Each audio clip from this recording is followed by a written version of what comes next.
Actually mutual fund हा concept आहे का? काय असतं mutual fund? Boss, mutual funds can change everyone's life. म्हणजे 1.5 crore is bare minimum you're talking. Yes. माझ्याकडे अशी उदाहरणं आहेत ज्यांनी 10 लाख रुपये आयुष्यात नाही बघितले, त्यांचे पोर्टफोलिओ 1, 2, 3 करोड झाले. 100 टाइम्स पैसे झाले इन 30 इयर्स. वॉलेट लोकांची फाटकी असतात. तुम्ही जिथे पैसे ठेवता तीच जागा ते कशाला राहील तुमच्या वॉलेटमध्ये. पैसे स्पेंड करताना एवढे ना स्पेंड करायला लोक हवेत यार. निगेटिव्हिटी. आपल्या शास्त्रांमध्ये पण लिहिलं आहे ना, जोपर्यंत लक्ष्मी वाहणार नाही तोपर्यंत तुझ्यापर्यंत येणार नाही. तू माझी बोला साऊथ आफ्रिकेला का गेला? स्काय डायव्हिंग करायचं होतं. पैशाचा उपभोग नाही केला, पैसे चाटायचे का? आपल्यामध्ये तर जमचा घर नसेल पोराचं तर पोरगी द्यायला खूप मागे पुढे बघतात. कधी घ्यायचा इज व्हेरी इम्पॉर्टंट. फ्लॅट प्रत्येकाचा झाला पाहिजे. मी ना म्युच्युअल फंडला टेस्ट मॅच समजतो. वीरेंद्र सेहवाग खेळायला आला की त्याला सौरव गांगुली सांगायचा, तू जास्त वेळ क्रीजवर राहा, तू 300 रन करशील. आपण काय ऐकलंय, वॉरेन बुफेने 100 बिलियनची वेल्थ केली आहे, पण ती over a period of 60 years केली. आपल्या फॅमिलीजमध्ये कशी मेंटॅलिटी असते, मराठी माणसाला साधी कब्बशी धुवायलाही कंटाळा येतो. येस. तर तू धंदा कसा करशील? तुला जमेल कसं? महाराष्ट्र माझा, जय जय महाराष्ट्र माझा, महाराष्ट्र माझा, गरजा महाराष्ट्र माझा.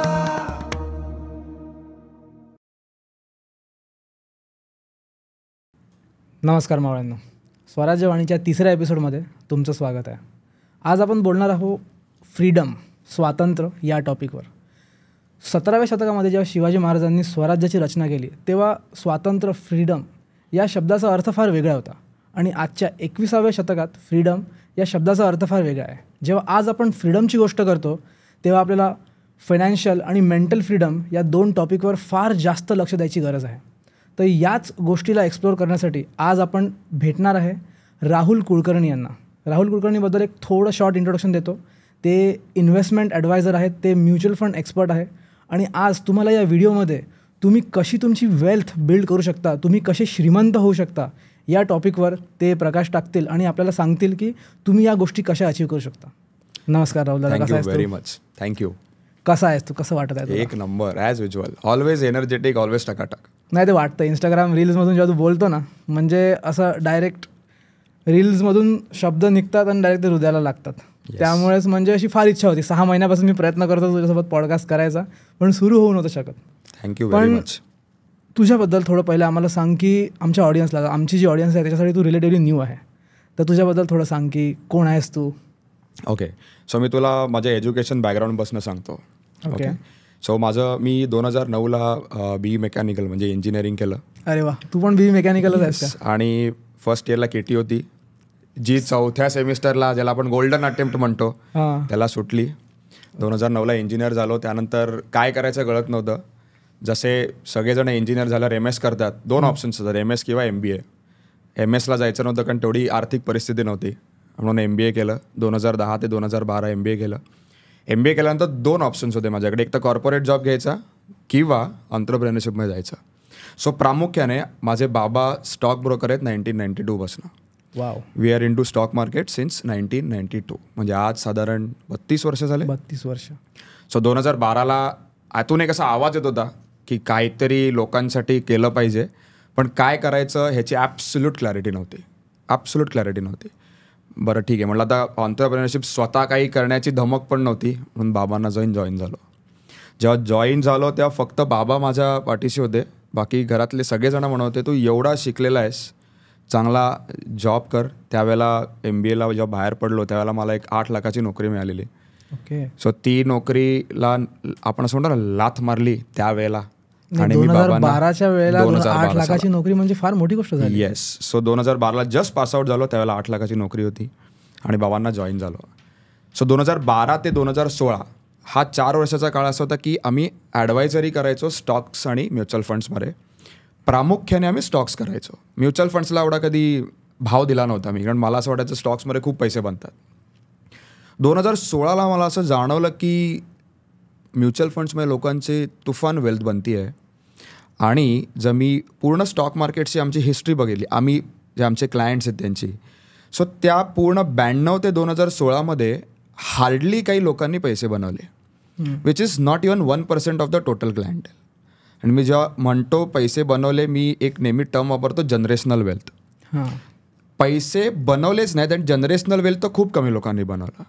सो एक मला असं वाटत होतं की स्वतः काहीतरी केलं पाहिजे, तर लोकांच्या आयुष्यात आपण एक म्हणतो ना की फायनान्शियल फ्रीडम हा खूप मोठा गोष्ट आहे आणि एक आयुष्यात आपण काहीतरी करू की त्यांनी तो फायनान्शियल फ्रीडम अचीव होईल. म्हणून आम्ही म्युच्युअल फंड्समध्ये वळालो. असं काही डोक्यात नव्हतं की डायव्हर्सिफाय केलं पाहिजे, पैसे आले पाहिजेत, होतील नाही होतील. पण माझी वृत्ती थोडी अभ्यास करण्याची आहे. सो 2016 नोव्हेंबरला प्रिसाइजली आम्ही म्युच्युअल फंड्स करायला सुरुवात केली. 2018 मला असं जाणवलं की 2 वर्षाच्या अभ्यासामध्ये boss, mutual funds can change everyone's life. You have to be patient and consistent. प्रत्येक जण जो म्युच्युअल फंडमध्ये येतो तो पैसा बनवतो हे मला कळलं. फक्त त्याला कन्सिस्टंट आणि पेशंटली 5 वर्ष इन्व्हेस्टेड राहायचं आहे. 2018 सेमिनार द्यायला सुरुवात केली. छोटे लोकांना आवडायला गेलं, लोक इन्व्हेस्ट करायला लागले. पहिल्या सेमिनारला किती लोक होते? पहिल्या सेमिनारची ना एक गोष्ट फार मस्त आहे. मी डोंबिवलीमध्ये एका साध्या ऑडिटोरियममध्ये सेमिनार घेतला. संध्याकाळी 6 वाजता घेतला, तो 9 वाजता संपणार होता. त्या दिवशी डोंबिवलीमध्ये लोड शेडिंग होतं, त्यामुळे AC बंद पडले. 5 पंख्यांमधले 2च पंखे चालू होते. असं होतं. मला घाम येत होता. माझा पहिला स्टेज परफॉर्मन्स. मला असं वाटलं एकदम बकवास सेमिनार, पण तरी 150 लोक होती, 150 लोक होती. आणि त्या सेमिनारनंतर ऑलमोस्ट 4 करोड लोकांनी इन्व्हेस्ट केले. टोटल त्या सेमिनारमधनं इन्व्हेस्टमेंट आली ती 4 करोड आली. मला असं वाटलं की मला जे पोचवायचं आहे ते लोकांपर्यंत पोचतं आहे. सो छोटे मोठे मी सेमिनार्स घेत होतो. 2021ला मला असं जाणवलं की मोठ्या प्लॅटफॉर्मला जायला पाहिजे, पण मार्ग नव्हता. 2022ला इंस्टाग्राम आलं. इंस्टाग्रामच्या आधी म्हणजे 2016 ते 2022 नोव्हेंबर या 6 वर्षाच्या कालावधीमध्ये मी 1000 क्लायंट मॅनेज करत होतो. टोटल 100 करोड मॅनेज करत होतो. इंस्टाग्राम आल्यानंतर पुढच्या 1.5 वर्षात 125 करोड ॲड झाले आणि 1200 क्लायंट्स ॲड झाले थ्रू इंस्टाग्राम. सो आजच्या घडीला साधारण माझ्याकडे 2100 क्लायंट्स आहेत जे म्युच्युअल फंड्समध्ये आहेत. I manage around 230 crores. 230 crores? Yes. 230 crores AUM? Yes. एक मराठी माणूस हँडल करतोय. येस. कारण की मी ज्या अपब्रिंगिंगमधून येतो, I come from a Marathi Brahmin family. You also come from. आपल्या फॅमिलीजमध्ये कशी मेंटॅलिटी असते, मराठी माणसाला साधी कब्बशी धुवायलाही कंटाळा येतो. येस. तर तू धंदा कसा करशील, तुला जमेल कसं ते? आणि ह्याच्यात एक सगळ्यात मेजर गोष्ट आहे की 2100 क्लायंटमध्ये 99.5% मराठी लोक आहेत. वाव. नॉन महाराष्ट्रीयन हार्डली 100-150 लोक असतील. म्हणजे आपली जी मिथ आहे की मराठी माणूस येत नाही, त्याला राईट ॲडवायझर नाही, त्याला राईट सल्लागार नाही, म्हणून तो म्युच्युअल फंड्स किंवा इन्व्हेस्टमेंट्समध्ये येत नाही, या मी कन्क्लुजनला आलेलो आहे. तर त्याला सांगितलं if you hand hold them, त्याला एक आपण म्हणतो ना की खांद्यावर हात ठेवला आणि सांगितलं की तू बरोबर करू शकतोस, तू इथे गेलास तर 10 वर्षांनी तुझी एवढी वेल्थ होईल, तो आपल्यावर विश्वास ठेवतो आणि तो पैसे इन्व्हेस्ट करतो. म्हणजे मराठी माणसाला जसं मी एक बघितलं आहे ना, थोडी अश्युरिटी पाहिजे असते कोणत्या गोष्टीसाठी. तो खूप जास्त रिस्क टेकर नाही. ऑफकोर्स आपण बनायला पाहिजे रिस्क टेकर, कारण की जोपर्यंत रिस्क घेणार नाही. आता आपण समजा मारवाडी गुजरातांकडून शिकलो, they are risk takers from their teens. त्यांना त्यांच्या फॅमिली अपब्रिंगिंगमध्येच, इवन माझे जे फ्रेंड्स आहेत त्यांच्यासोबत जेव्हा मी घरी जातो मारवाडी फॅमिलीजमध्ये, ते जेवायला पण बसतात ना, तर आज धंधोनो क्या किया, आज कितनो माल उठायो, तर या भाषेमध्ये त्यांचं बोलतात की यार यहाँ से अगर माल लाएंगे तो कितने में मिलेगा. आपल्या फॅमिलीजमध्ये वेगळं राहतं, अभ्यास केला का, जॉब लागणार आहे का. पण मला वाटते ते थोडं आता हळूहळू चेंज होतं. कारण की मी जेव्हा घरी बसतो ना, तर मी बाबासोबत बोलतो, बाबा या महिन्याचा पगार आला, किती म्युच्युअल फंडमध्ये टाकले. अनिमेशच्या अकाउंट, माझा लहान भाऊ आहे अनिमेशच्या, तो आता 17-18 वर्षाचा आहे. तर आता मी चालू केलं, आता I consider my self 6 years behind than him, 5-6 years behind. आता मी विचार केला, समजा मी त्याच्या अकाउंटमध्ये 10,000 जरी टाकले, तर after 6 years when he is my age, त्याच्या जो कमीत कमी 5 लाखाचा कॉर्पस तरी राहील, जो त्याचा राहील. परफेक्ट. आणि तो ग्रो किती होईल. मी तुला काही फटाफट कॅल्क्युलेशन्स पण सांगेन की तुम्ही किती SIP केली की किती होऊ शकते. तुझ्या व्ह्युअरशिपला एक्झॅक्टली अंदाज येईल की मी आज टाकले तर किती होऊ शकतात. आता जसं बोललास की फॅमिलीमध्ये बोलणं होत नाही, मी तुला इथे लाईव्ह एक्झाम्पल सांगतो. आपण इथे 5 जण आहोत, 6 जण आहोत. आपण 2 तास जर आपण डिस्कस करायचं म्हणलं ना, तर आपण फायनान्सेस सोडून सगळं डिस्कस करू. कारण मराठी माणसाला माहितीच नाही की माझे फायनान्सेस तुला सांगायचे. आणि ती सांगायला मी सुरुवात केली, म्हणून लोकांना आवडलं आणि म्हणून चॅनल ग्रो होत गेला. सो मी नाही म्हणतो की पर्सनल इन्व्हेस्टमेंट्स लोकांसमोर ठेवल्या आणि त्याच्या अवतीभोवती रील्स बनवले म्हणून लोकांनी जास्त प्रतिसाद दिला. नाही, तो तर पॉईंट आहेच. पण इंस्टाग्राम आणि हे जे डिफरंट मीडियम्स आहेत त्या थ्रू लोकांपर्यंत पोहोचणं कम्पॅरेटिव्हली फार इझी झाला आहे. तो एक मीडियम फार लोक पण आता खूप जास्त टाइम स्पेंड करतायत सोशल मीडियामध्ये. तर आता वळूया आपल्या ॲक्च्युअल कोअर कॉन्सेप्टकडे येऊया, की त्यांना सांगूया की ॲक्च्युअली म्युच्युअल फंड हा कॉन्सेप्ट आहे काय असतं mutual fund? So mutual fund म्हणजे म्युच्युअली केलेला फंड. ओके, म्युच्युअली म्हणजे काय की आज मी एक इन्व्हेस्टर आहेस, तू एक आहेस, आणि आपल्या इथे आता 3-4 लोक बसले, ते सगळे इन्व्हेस्टर्स आहेत. अज्युम करतो मी. सगळ्यांना स्टॉक मार्केटमध्ये इन्व्हेस्ट करायचं आहे. 2 पद्धती आहेत. एक तर ते स्वतः जाऊन स्टॉक सिलेक्ट करतील. ओके, स्टॉक सिलेक्ट कसे करतील, तुला विचारतील, मला विचारतील, XYZ लोकांना, आणि स्टॉक पिकिंग करतील. दुसरं आहे म्युच्युअल फंड. म्हणजे HDFC सारखी एक कंपनी आहे, ती आपल्यासारख्या लोकांकडनं पैसे घेते आणि म्युच्युअली एक फंड चालू करते. XYZ समजा मी त्या फंडचं नाव म्हणतो, त्या फंडच्या मार्फत सगळ्या लोकांची इन्व्हेस्टमेंट देते आणि तो फंड स्टॉक मार्केटमध्ये इन्व्हेस्ट करतो. सो हा म्युच्युअली चालू झालेला fund is a mutual fund. It is as simple as that. Okay, म्हणजे जो शब्द आहे तोच त्याचा अर्थ आहे. येस. पण आता म्युच्युअल फंड आता एका प्रकारचा नसेल, लाईक बरेच वेगळ्या काइंड ऑफ ऑपॉर्च्युनिटीज असतील म्युच्युअल फंडमध्ये. तर ते कोणते लाईक मेन प्रकार कोणते? आता बरेच असतील. ओके, सो प्रामुख्याने मी पण 3च प्रकारच्या म्युच्युअल फंड्समध्ये डील करतो. इन्व्हेस्टमेंट्स जेवढं आपण सोपं ठेवतो ना, तेवढे पैसे जास्त बनतात. Okay okay, first is equity, second is hybrid, third is debt. Equity म्हणजे मी 100 रुपये त्या फंडामध्ये गुंतवले तर 100चे 100 रुपये स्टॉक मार्केटमध्ये लागतात. That is equity. दुसरं आहे हायब्रिड किंवा बॅलन्स्ड. हायब्रिड म्हणजे काय की मी 100 रुपये गुंतवले तर 65 to 80% स्टॉक मार्केटमध्ये राहतात, बाकी सेफ राहतात. सेफ मीन्स म्हणजे ते डेट मार्केटमध्ये, म्हणजे गव्हर्नमेंट बॉन्ड्स अशा मार्केटमध्ये असतात की जिथे मार्केटचा काही संबंध नाही आहे. म्हणजे फिक्स्ड इन्कम म्हणू शकतो, फिक्स्ड इन्कम सिक्युरिटीजमध्ये. आणि तिसरं आहे डेट इज लाईक FD. मार्केटशी काही देणं घेणं नाही आहे. इक्विटी 100 रुपये गुंतवले तर 100 रुपये मार्केटमध्ये जाणार. हायब्रिड 100 रुपये गुंतवले तर 65 to 80% मार्केटमध्ये जाणार, रेस्ट सेफ राहणार. तिसरं डेट इज 100 रुपये गुंतवले, काही मार्केटमध्ये नाही गुंतवणार. These R 3 basic. अँड या 3 गोष्टीवर जरी अभ्यास केला, या 3 गोष्टीमध्ये जरी फंड्समध्ये पैसे गुंतवले तरी तुमचं लाईफ बनू शकतं. बस, दॅट्स इट. म्हणजे तुम्हाला फक्त या 3 प्रकारच्या फंडचीच गरज आहे. येस.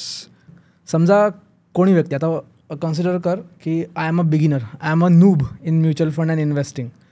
तर जेव्हा मी माझ्यासाठी इन्व्हेस्टिंग चालू करू, हाऊ शुड आय स्टार्ट? मी कसा योग्य फंड निवडावा, माझ्यासाठी कोणता आहे? ओके, सो मेजरली लोक जे म्युच्युअल फंड्समध्ये येतात ना, ते बेस्ट फंडच्या पाठी लागतात. हो. ओके, आणि त्यांची काही चूक नाही. आज ॲडव्हर्टाइजमेंट पण तुम्हाला सांगतं की तुम्ही XYZ फंडमध्ये जर 1 वर्षाआधी इन्व्हेस्ट केले तर तुम्हाला 65% रिटर्न मिळाले असते, 50%. सो ते इंटरनली हाव वाढत जाते.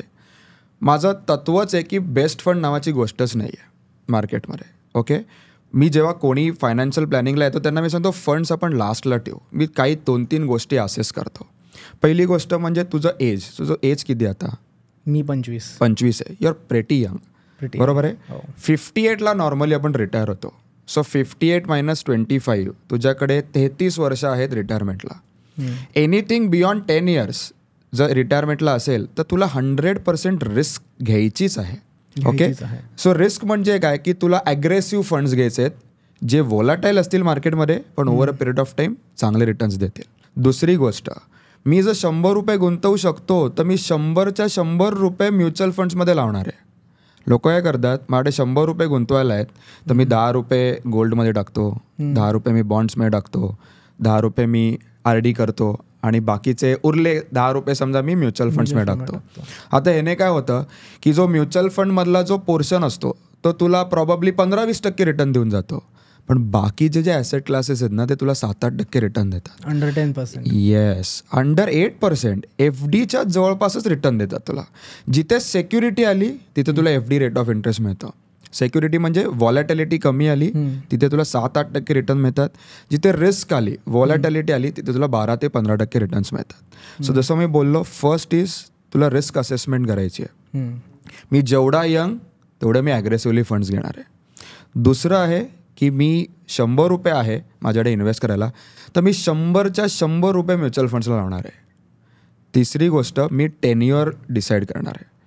मी यंग आहे तर मी काही पैसे बाजूला ठेवून मिनिमम 5 वर्ष इन्व्हेस्टेड राहणार आहे. आज मी बरेच लोकांना बघतो की लोक 2-3 वर्षासाठी मार्केटमध्ये येतात, रिटर्न्स मिळाले की पैसे काढून घेतात आणि टाईम करायला जातात. या 3 गोष्टी तू फॉलो केल्यास, जसं मी बोललो, पहिले रिस्क असेसमेंट, दुसरं तुझं टेन्युअर आणि तुझं फायनान्शियल अपटाईट, या 3 गोष्टी केल्यास आणि डोळे झाकून इक्विटी फंड्समध्ये पहिले 10 फंड्स तुला जे दिसत आहेत त्यात कुठे इन्व्हेस्टमेंट केलीस तरी 10 वर्षाने you will create phenomenal wealth. Generational वेल्थच्या जवळपास जातो असतो. या 3 गोष्टी इम्पॉर्टंट आहेत in only 10 years. Yes. Uptight, financial uptight प्रमाणे इन्व्हेस्ट करणं खूप इम्पॉर्टंट आहे. मग आता जसं बोललं की बेस्ट फंड, सगळे जे व्यक्ती जे आहे ते बेस्ट फंडच्या मागे धावतात, तर या बेस्ट फंडच्या मागे जेव्हा धावतात तेव्हा सगळ्यात मोठी चूक काय करतो एक बिगिनर? आता तू बिगिनर आहेस, हो, तुझ्यासाठी बेस्ट फंड म्हणजे काय? जास्त रिटर्न देणारा. येस. डोंट चेज रिटर्न्स, हा माझा टॅगलाईन आहे. Chase tenure. Okay, chase tenure म्हणजे रिटर्न्स चेज नाही करायचे, तुम्ही टेन्युअर म्हणजे किती वर्ष तुम्ही इन्व्हेस्टेड राहू शकता हे इम्पॉर्टंट आहे. जसं मी ना म्युच्युअल फंडला टेस्ट मॅच समजतो. ओके, वीरेंद्र सेहवाग खेळायला आला की त्याला सौरव गांगुली सांगायचा तू जास्त वेळ क्रीजवर राहा, तू 300 रन करशील. त्याला नाही असं सांगायचा गेल्यावर पहिल्या बॉलपासून तुला मारायचं आहे. बरोबर आहे. The more you stay on the crease the more runs you will get. Similar is mutual funds. तू जेवढा वेळ त्या गेममध्ये राहशील तेवढे तुझे रन्स बनतील. आपण काय ऐकलंय, वॉरेन बुफेने 100 बिलियनची वेल्थ केली आहे, पण ती over a period of 60 years केली आहे. आपल्याला 6 महिन्यात रिटर्न्स हवेत, ते नाही होऊ शकत. वॉरेन बफेटवरून मला एक गोष्ट आठवते की Warren Buffett talks about power of compounding. Yes. आता he is lucky, he lived long, आणि त्यामागे बरेच फॅक्टर्स आहेत.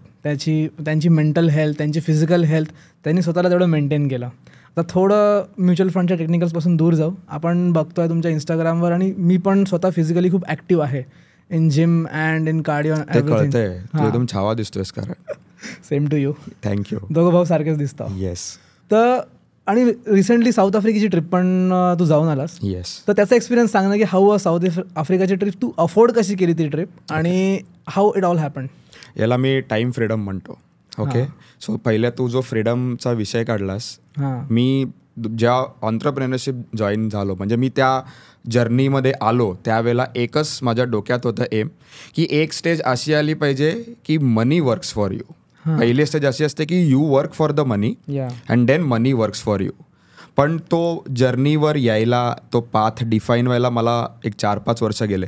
आणि 2017 म्युच्युअल फंड्समध्ये इन्व्हेस्ट करायला लागलो. आज पोर्टफोलिओ साधारण 2.25 करोड झाला आहे. आणि त्या 2.25 करोडच्या पोर्टफोलिओने मला टाईम फ्रीडम आला आहे. टाईम फ्रीडम आणि मनी फ्रीडम याचा सांगडा झाला आणि माझी साऊथ आफ्रिकेची ट्रिप झाली.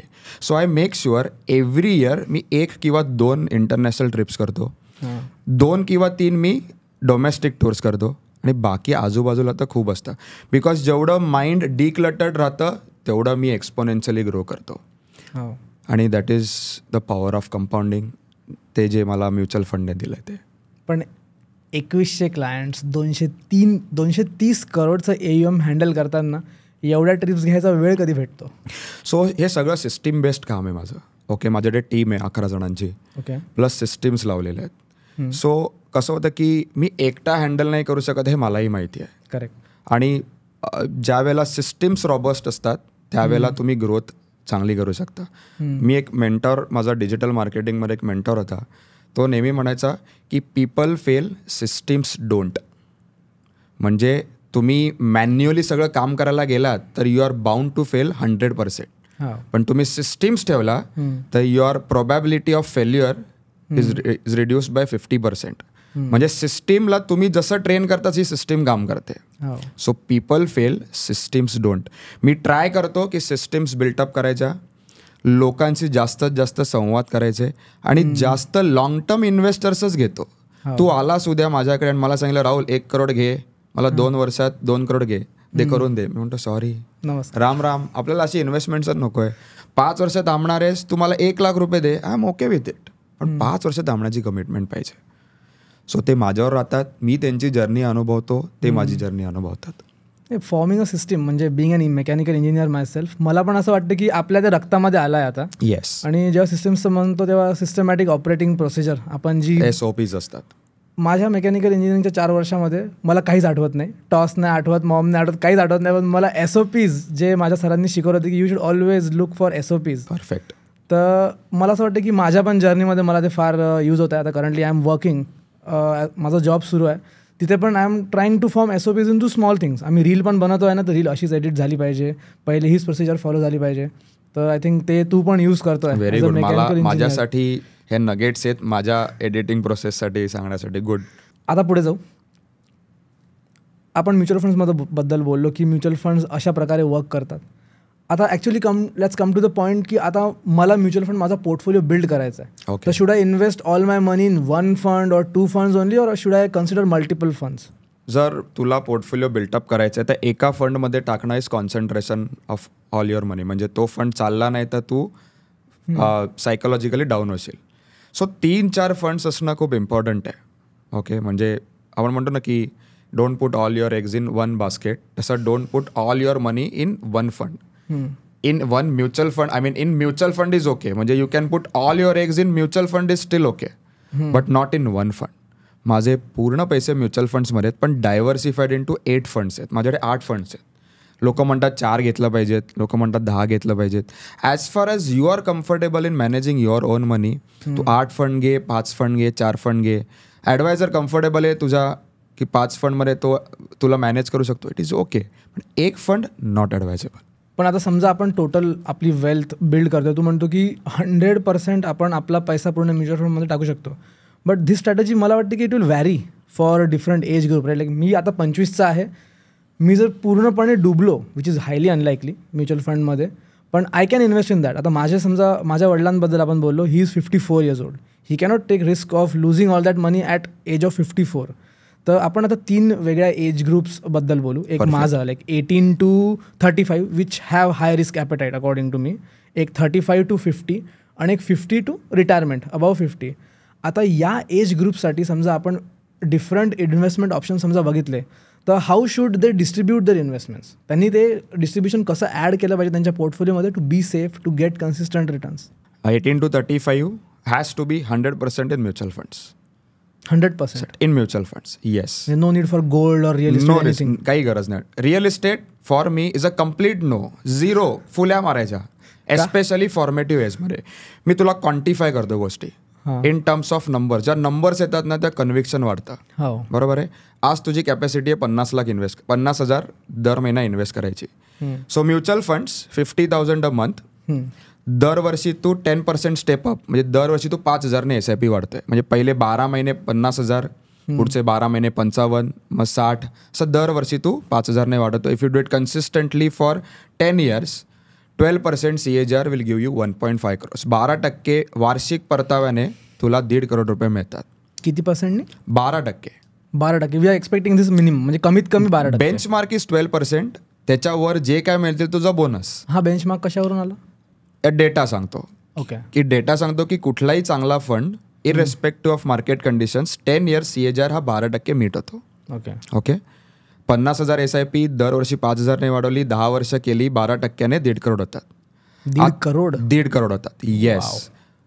त्याच्या वर जाण्याची प्रोबॅबिलिटी इज 90%. म्हणजे 1.5 crore is bare minimum you're talking? Yes. It's a very big call. म्हणजे खूप मोठी अमाऊंट आहे का मराठी व्यक्तीसाठी? Being from a middle class Marathi family, 1.5 crore कधी असे बघितलेले नाही. ॲब्सोल्युटली. आता तुला मी स्प्लिट करतो. तू 50,000 रुपये आज म्युच्युअल फंड्समध्ये करतोयस, वय वर्ष 25, 35व्या वर्षी तुझ्याकडे 1.5 करोड आहेत. आता तू 25व्या वर्षी 50,000 म्युच्युअल फंड्समध्ये न टाकता तू 10,000 म्युच्युअल फंड्समध्ये टाकतोय, 10,000 गोल्डमध्ये टाकतोय, 20,000 किंवा 25,000 रुपये तू रिअल इस्टेटमध्ये टाकतोयस.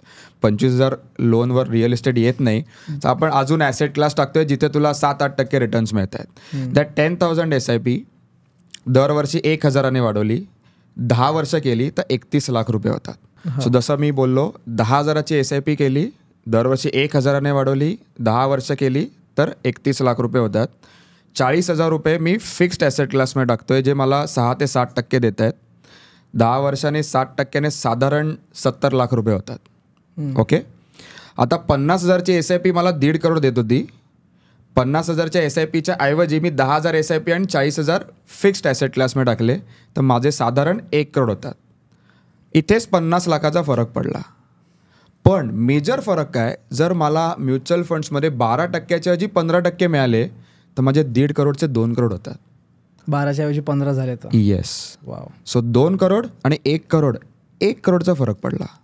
What is the probability of happening this? म्हणजे 12च्या ऐवजी 15% रिटर्न भेटण्याचे चान्सेस किती आहे? सो एक डेटा होता 2021ला DSP म्युच्युअल फंडने एस्टॅब्लिश केला डेटा.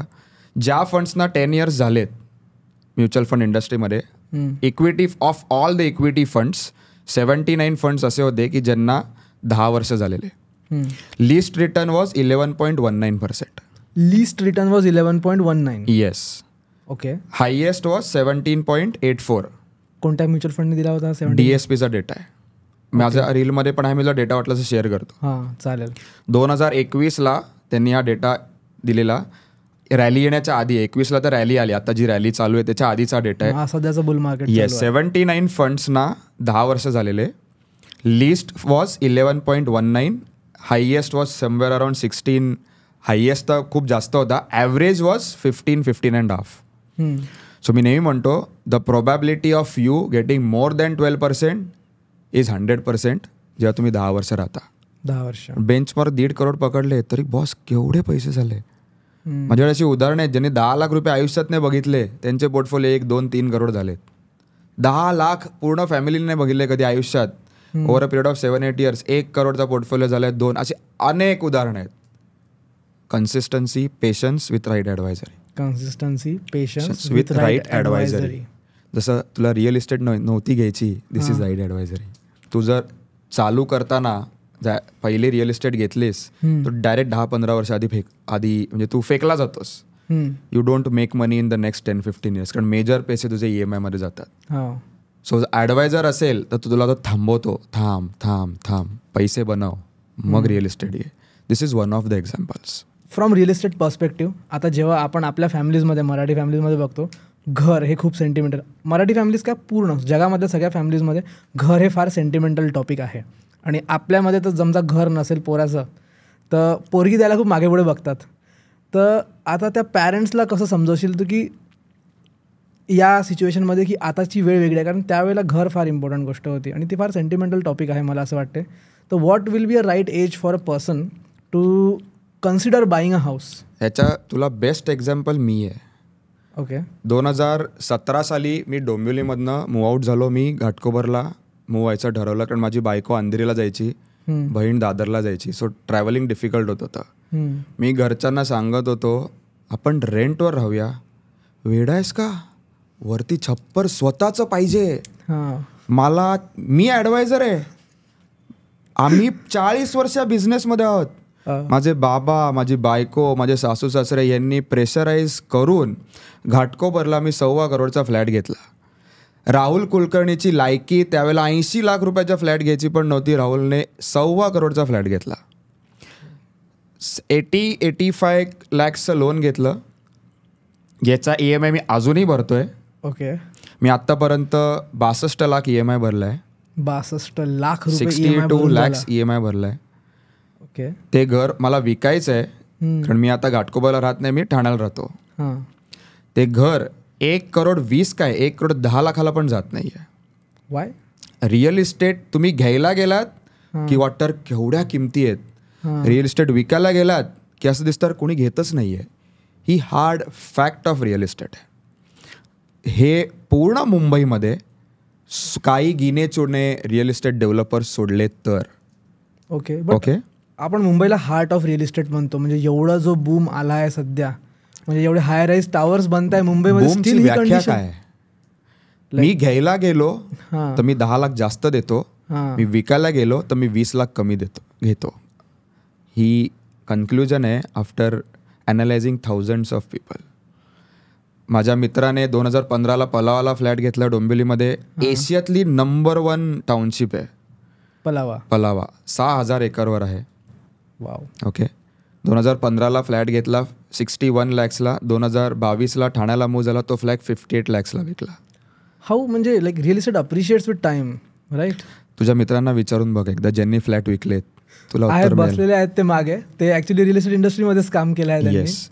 मी तुला दुसरं उदाहरण सांगतो. जसं मी मूव्ह झालो, आता मी रेंटवर राहतोय, कारण आता आम्हाला एक धडा बसला हो की म्हणजे धडा नाही, कानफटात बसली आहे की ठाण्याला रेंट पण पे करतोय, घाटकोपरचा EMI पण भरतोय. पण लकीली बिझनेसमध्ये असल्यामुळे जेवढा मी EMI भरत होतो त्याच्या 3 times माझी SIP चालू आहे, म्हणून पोर्टफोलिओ झाला. दुसरी गोष्ट, हे एक उदाहरण झालं जे मी तुला नेगेटिव्ह सांगितलं. पॉझिटिव्ह उदाहरण सांगतो तुला. माझ्याकडे एक क्लायंट आहे, त्यांनी 1994 साली 3 लाखाचा बंगलो विकत घेतला. 3 लाखाचा बंगलो 1984 साली. 94 साली. हां. 2024ला त्याची किंमत 3 करोड आहे. वा. दिसायला काय वाटतं, 100 times पैसे झाले in 30 years. Obviously. Boss, CAGR is only 13%. 13% CAGR आहे फक्त. पण आपण काय बघितलं, 100 पट पैसे झाले. मेंटेनन्स फी कॅल्क्युलेट नाही केली, हिडन चार्जेस कॅल्क्युलेट नाही त्यांनी 50 लाख रुपये इंटेरियर रंगरंगोटीला घालवले, ते कॅल्क्युलेट नाही केले. आता तो बंगला सेल होत नाहीये, हे कॅल्क्युलेट नाही करत. Your net CAGR again comes back to 12%. Hard facts of real estate. The earlier you understand the more you wealth you कळलंय. आता मी रेंटवर राहतोय, आता मी घेऊ शकतो फ्लॅट, मी रेंटवर राहतोय. 2.25 करोडचा पोर्टफोलिओ 5-6 वर्षात कन्सिडरिंग करंट SIP 10 करोडचा होईल. 10 करोडचा झाला की 3 करोडचा फ्लॅट मी घेईन. I am completely okay with it. कधी घ्यायचा इज व्हेरी इम्पॉर्टंट. फ्लॅट प्रत्येकाचा झाला पाहिजे. हो ऑब्विसली, घर पाहिजे सुद्धा. पण मी असं बोललो, स्टार्ट ऑफ द करिअरला नका घेऊ. पैसे बनवल्यानंतर 20-30% पैसे काढून फ्लॅट घ्या. ताठ मानेने तुम्ही फ्लॅट घ्या, टेन्शन नाही. एक्झॅक्टली. मला माहिती आहे, फ्लॅट घेतल्यानंतर जेव्हा सगळे पैसे ड्रायअप झालेले तेव्हा काय परिस्थिती होती. रिस्क घेण्याची कॅपॅसिटीच संपली, कारण बिझनेस नाही चालला, पैसे येणार कुठून हा प्रश्न असतो. खायचे वांदे होऊन जाईल, एवढी खराब सिच्युएशन होऊ शकते. एक्झॅक्टली. ओके, तर आता आपण 25 to 18 to 35 साठी बोललो, पण आता जे दुसरे एज रेंजेस आहे त्याच्याबद्दल पण थोडं सांग की त्यांच्यामध्ये कसं राहिलं पाहिजे. ओके, सो मी 2 एज ग्रुपमध्ये प्रिडॉमिनंटली तुला सांगेन. एक pre retirement, post retirement. Okay, pre retirement म्हणजे जिथे इन्कम चालू आहे, जसं तुम्ही रिटायरमेंटच्या जवळपास येत जाता तशी रिस्क घेण्याची कॅपॅसिटी कमी होत जाते. तुम्ही फंड्स कमी ॲग्रेसिव्ह घ्या. बट स्टील 5 वर्ष रिटायरमेंटला आहेत, 6 वर्ष रिटायरमेंटला आहेत, you can go 100% aggressive in SIPs. काही प्रॉब्लेम नाही आहे. Okay, advisor conviction is very important. Okay, जसं प्रत्येक क्रिकेट हा माझा खूप आवडता विषय. सेम कोणाला नाही आवडत. येस, मी Tendulkar. Yes, absolutely. So current example मी प्रत्येक ह्याच्यात कोट करतो, शिवम दुबे. ओके, 2016पासनं MS धोनी मेंटॉरशिप करतोय. 2024ला येऊन खेळायला लागला. हो, IPL एवढा चांगला खेळला की T20ला गेला. माझ्याकडे अशी उदाहरणं आहेत, 53-54 वर्षी माझ्याकडे आलेत. राहुल, 5 वर्षांनी रिटायरमेंट आहे, माझ्याकडे काहीच पैसे नाही आहेत, 5 वर्षात 2 करोडचा पोर्टफोलिओ झाला. मला याच्याबद्दल थोडं डिस्ट्रीब्युशन पाहिजे डिटेलमध्ये की हे कसं. ओके, सो एक तुला लाईव्ह एक्झाम्पल सांगतो. 54 इयरचा एक व्यक्ती आली जो 60 वर्षाला रिटायर होणार होता. ओके, जसं तुझं एज वाढत जातं तसं तुझं इन्कम पण वाढत जातं. ज्या 35व्या वर्षी तोच व्यक्ती समजा 50,000 रुपये इन्व्हेस्ट करू शकत असतो, तो 45ला तो 1 लाख करू शकतो, 54ला तो 2 लाख करू शकतो. Okay, we started off with 1.5 lakhs SIP. 1.5 lakhs. Yes. Okay, 54 age. Target 2 crore करायचे. ओके, का 2 करोड करायचे? 2 करोडमधनं 1,40,000 पेन्शन येईल, कारण तो नॉन गव्हर्नमेंट एम्प्लॉई होता. 2 करोड मधनं 1,40,000 पेन्शन येईल. येस, मी तुला पूर्ण प्रोसेस सांगतो. सो त्याच्याकडे 25 लाख रुपये FD मध्ये होते आणि 1.5 लाख रुपये महिना तो आरामात सेल आउट करत होता SIPs मध्ये. 1.5 लाखाची SIP 5.5 वर्षात साधारण 1.5 crores झाली, 1.6 crores झाली. 25 लाख साधारण 5.5-6 वर्षात 61 लाख झाले. 1.6 + 60 2.2 crores झाले. गोल अचीव्ड. मीच नाही, कोणी ॲडवायझर नसता तर तेच FD मध्ये पडून राहिले असते. SIPsच्या जी बँकमध्ये पैसे पडून राहिले असते. जे 2-2.25 करोड झाले ते प्रॉबब्ली 1 करोड किंवा 70-80 लाख रुपये झाले असते. ॲडवायझर्स कन्व्हिक्शन. कधी कोणाला डिफाईन्ड रूल्स माझ्यासाठी नाहीच आहेत. पुस्तकात 100 रुपये कमवले तर 20% SIP मध्ये गेले पाहिजेत. भाड में गए रूल्स. 2017ला माझे डोळे उघडले, 70% डायरेक्ट इन्कमच्या SIP करत होतो. तसंच 54 इयर्सचा माणूस होता, 50,000 रुपये बाजूला ठेवून 1.5 लाख रुपये SIP करत होतो. का? आणि त्याला डिफाईन्ड गोल होता. This is pre retirement. Post retirement 60 झालायत, 10 लाख रुपये इमर्जन्सी फंड ठेवा. हेल्थ खराब झाली, मेडिकल लागला, मेडिक्लेम असला पाहिजे, पण त्याच्या व्यतिरिक्त एक असलेले बरे. Rest again mutual funds. Equity mutual funds नका घेऊ, हायब्रिड घ्या. You get a combination of equity plus debt. झालं. तुम्हाला म्युच्युअल फंडच्या बाहेर याची गरजच नाही. आपल्याला काय वाटतं, मार्केटमध्ये म्युच्युअल फंड्समध्ये पैसे टाकले मी पैसे डुबतात. 35 इयर्समध्ये एकही म्युच्युअल फंड झिरो झालेला नाही आहे. Steel no one wade money. It's a safest thing to invest. 1000% safest. 1000%. But they are very much dependent on stock market. आता आपण स्टॉक मार्केटमध्ये एवढे मोठे मोठे क्रॅश बघितले. 1999, 2001, 2008, 16, आता 20. Safest investment, how do you त्याला कन्व्हिक्शन आपण कसं म्हणू शकतो एवढं की त्या safe? What is safe according to you? माझे पैसे डुबणार नाही सेफ. म्हणजे मी समजा आज 4 लाख जर 5 लाख जर टाकले तर मला ठीक आहे, त्याच्यावरती काही व्याज नाही आला, पण 5 वर्षानंतर मला ते ॲटलीस्ट 5 लाख तरी भेटले पाहिजे. ह्याला डुबणं नाही म्हणत. दिस इज झिरो व्हॉलॅटिलिटी. डुबणं म्हणजे काय, मी 5 लाख टाकले आणि 5 लाख रुपये म्युच्युअल फंड घेऊन पळून गेला, फरार झाला. दिस इज डुबणं. ओके. मी नेहमी लोक मला प्रश्न विचारतात म्युच्युअल फंड खूप रिस्की आहे. मी त्यांना विचारतो what is risk according to you? Risk म्हणजे काय? 2 प्रकारच्या रिस्क आहेत. पैसे शून्य झाले तर, शून्याने झाले पाहिजेत पैसे, हार्ड अर्न्ड मनी आहे, चोरी केलेला पैसा नाही आहे. डेटा सेज 35 इयर्समध्ये एक म्युच्युअल फंड झिरो झालेला नाही आहे. ज्या म्युच्युअल फंडला 10 वर्ष झालेत, मिनिमम रिटर्न इज 11%. दोन्ही प्रूव्ह होतं की म्युच्युअल फंड रिस्की नाही आहे. दुसरं, 5 लाख मी टाकलेचे 4 लाख नाही होणार ह्याची गॅरंटी द्या. जिथे गॅरंटी आली FD करा. 5 लाखाचे 4 लाख 100% दिसणार आहेत तुम्हाला कधी ना कधी. जिथे व्हॉलॅटिलिटी आहे तिथेच रिटर्न्स आहेत.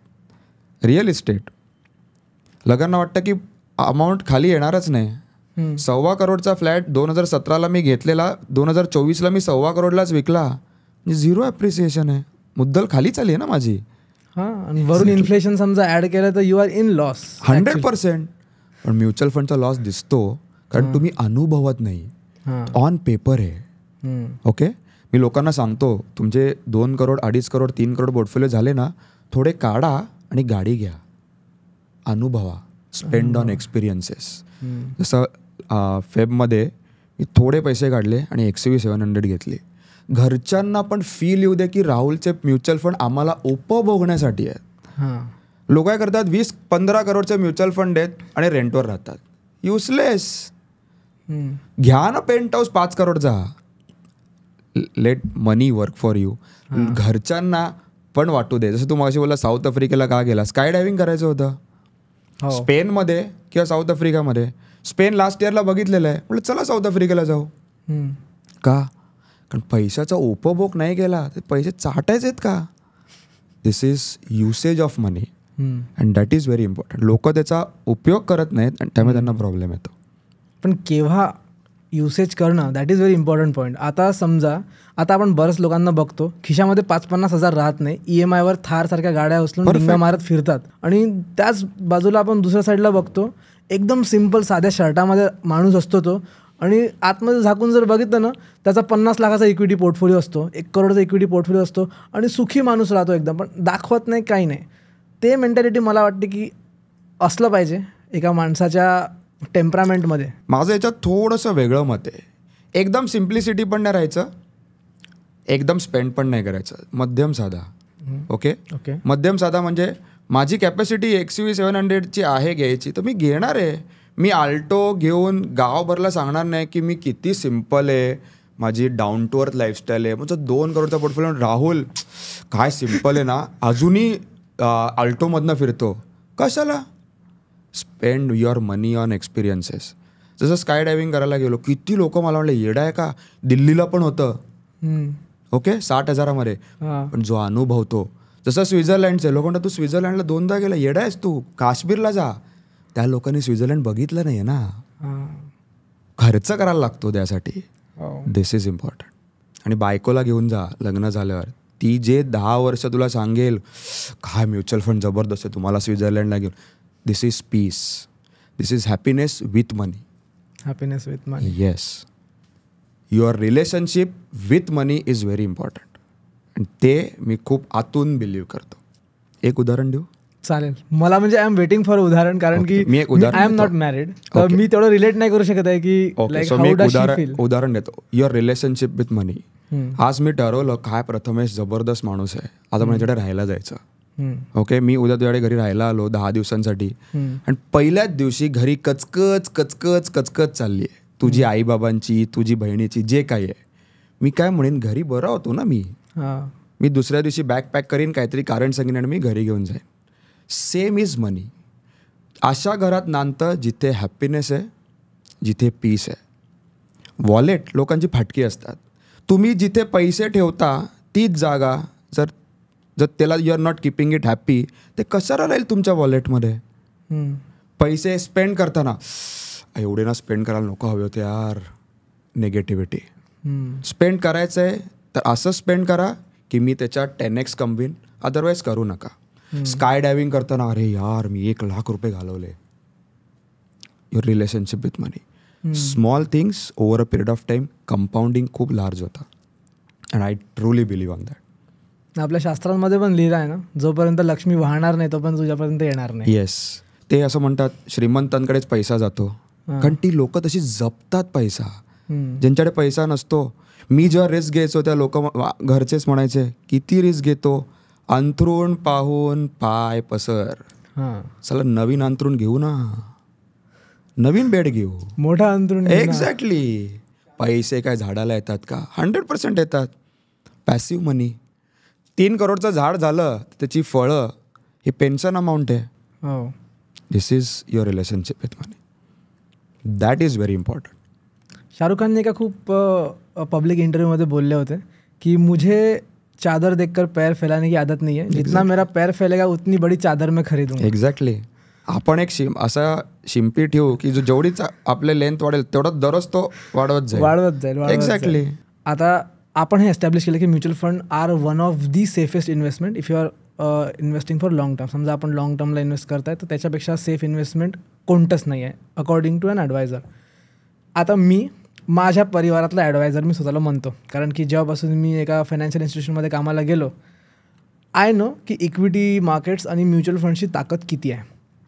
आता माझ्या घरी जेवढे माझे भाऊ बहीण आहे, being from a Marathi Brahmin family, everyone is doing job. सगळे जॉब करत आहेत आणि कोणाला काडीचं इन्फॉर्मेशन आहे, कोणाचं म्हणजे काडीचं नॉलेज नाही आहे की त्या पैशाचं मी काय करायला पाहिजे. कोणी HDFCचे बॉन्ड घेऊन ठेवले, कोणी इतक्या बकवास पॉलिसीजमध्ये इन्व्हेस्ट करून ठेवलं की माझ्या बहिणीने एक पॉलिसी घेतली ज्यामध्ये तिने 10 लाख रुपये डिरेक्टली इन्व्हेस्ट केले. तिला 12 वर्षांनंतर 12 वर्षांपर्यंत काहीच भेटणार नाही. 12 वर्षांनंतर तिला असे बोलले की दर महिन्याला तुम्हाला 25,000 मरोस्तर येतील. काय सेन्स आहे या पॉलिसीचा? ह्याला मी एक काउंटर नेहमी करतो गोष्टीला. म्हणजे काउंटर म्हणजे मी चांगल्या वेने म्हणतोय, पॉझिटिव्हली. लोक काय करतात, खोट नाही करू पण LIC एजंटकडे जातात आणि म्युच्युअल फंडचा ॲडवाईस घेतात. ते म्हणतात वेडायस का म्युच्युअल फंड, गॅरंटीड प्रोडक्ट घे, 10 वर्षाने लाईफ लॉंग पैसे येणार आहेत. आणि आपण गॅरंटी, बाबा मला ट्रेडिशनली शिकवलं आहे, मी गॅरंटीड प्रोडक्ट्समध्ये जातो. कोणाकडनं ॲडवाईस घेणं ते पण इम्पॉर्टंट आहे. बॅटिंग कोचला मी सांगणार नाही की तू मी बॉल कसा टाकतोय ते बघ. बॉलिंग कोचला मी विचारणार मी फिल्डिंग करतोय बरोबर का बघ. Similar is with advisory. पण आपण जेव्हा सेफ्टीचं बोलतो, आपण आधी पण डिस्कस केलं की okay advisor is very important in while investing into anything. त्या व्यक्तीच्या डॉक्टरकडे जाणं फार इम्पॉर्टंट आहे. समजा तुम्हाला कोणत्या गोष्टीचा त्रास आहे तर तुला जर केस लढायची आणि तू डॉक्टरकडे जाशील तर अर्थ नाही. समजा तुला पोटात दुखतं आणि तू वकिलाकडे जाशील तर काही अर्थ नाही. Very true. पण जेव्हा एक आपण रिस्क ॲपेटाईटची गोष्ट करतो तर लोकांच्या मनामध्ये फार एक भीती आहे आणि ती भीती आहे बबलची. आता ज्या लोकांना माहिती नाही बबल काय असतो, bubble is something happening inside जे तुम्हाला आता माहीत नाही आहे पण ते फुटू शकतं 5 वर्षात, 10 वर्षात, 20 वर्षात आणि पूर्ण जगाचं नुकसान होतं. जसं 2008 साली रिअल इस्टेट अमेरिकन कोणतं बबल होतं ते रिअल इस्टेट रिसेशन आलेलं असं. 2008मध्ये रिसेशन जेव्हा आलं होतं तेव्हा तो एक खूप मोठा बबल होता ज्याच्यामध्ये पूर्ण जगातली इकॉनॉमी ही 50% डाऊन झाली होती. तर आता म्युच्युअल फंडमध्ये तो रिअल इस्टेट बबल होता. म्युच्युअल फंडमध्ये बबल होऊ शकतो का? ओके, बबल कधी होतो ज्या वेळेला पेनिट्रेशन एका ॲसेट क्लासमध्ये 70-80% मिनिमम, बेअर मिनिमम 50% असतं. पेनिट्रेशन म्हणजे जेव्हा मोठे हाय नेटवर्थ इंडिव्हिज्युअल्स सगळं काढून पैसे टाकतात in search of higher returns, तेव्हा बबल फॉर्म होतो. जसं 2008 किंवा हर्षद मेहता स्कॅम, 2000 साली IT स्कॅम, IT जे स्टॉक्स होते त्याचा स्कॅम, शॉर्ट पिरियडमध्ये फास्टेस्ट रिटर्न्स, तेव्हा बबल फॉर्म होतो. 2017 साली मी म्युच्युअल फंड चालू केले, तेव्हा पण मला लोक म्हणायचे सांभाळू ना, बबल आहे. त्या सोशल मीडिया नव्हत्या, ऐकायला येतं. 2024ला माझा पोर्टफोलिओ 2 करोडचा झाला. ते बबलवाले अजूनही बबलच करत आहेत. 2030ला माझा पोर्टफोलिओ 10 करोड होईल. बबलच करत राहतील. दुसरी गोष्ट, mutual fund is not a manufacturing company. स्वतःचं प्रॉडक्ट नाही आहे. ते पैसे घेतात आणि स्टॉक मार्केटमध्ये इन्व्हेस्ट करतात. ते अशा स्टॉक्समध्ये इन्व्हेस्ट करतात की जिथे त्यांच्या फ्रेमवर्कमध्ये बसतं आणि पैसे टाकतात. उद्या प्रथमेश बोलला फंड मॅनेजरला की अदानी काय जबरदस्त वाटतोय ना स्टॉक, म्हणून जाऊन फंड मॅनेजरने उद्या 10,000 करोड लावले, असं नाही होऊ शकत. त्याचं प्रॉपर फ्रेमवर्क. दुसरी गोष्ट, इंडियात आत्ता पेनिट्रेशन 6% आहे म्युच्युअल फंड्समध्ये. ओके. स्टॉक मार्केटमध्ये 40 वर्षात आत्तापर्यंत 3 का 4 करोड डीमॅट अकाउंट्स ओपन झालेत. Out of 140 crore 4 crore, less than 2%. Yes, आपण अप्रॉक्सिमेट 5 करोड पकडू. कोविडपासनं ड्रीम 11 मध्ये 20 करोड अकाउंट्स ओपन झाले. ड्रीम 11 मध्ये म्हणजे त्या बेटिंग ॲप्स असतात, dream 11, team 11, cricket betting, sports betting. 40 वर्षात 5 करोड, 3 वर्षात 20 करोड. जिथे जास्त पैसा तिथे माणूस धावतो. म्युच्युअल फंड्समध्ये जास्त पैसा नाही आहे. दुसरी गोष्ट, म्युच्युअल फंड स्कॅम असे खूप व्हिडिओज मला लोक फॉरवर्ड करतात DM वर आणि विचारतात तुमचं काय मत आहे. सो 500-600 लोकांचे DMs आत्तापर्यंत आले. पहिल्या 250-300 लोकांना मी सांगतो इग्नोर द नॉईज, इन्व्हेस्टमेंट करत राहा, टेन्शन घेऊ नका. लोक येतील, लोक बोलतील. नेगेटिव्हिटी जेव्हा तुम्ही पोस्ट करता सोशल मीडिया ती फास्ट व्हायरल होते. कॉन्ट्रोवर्सी. सो मी नंतर काय केलं, एका पॉईंटला मी लोकांना विचारायला सुरुवात केली की तुम्ही इन्व्हेस्टमेंट किती करताय.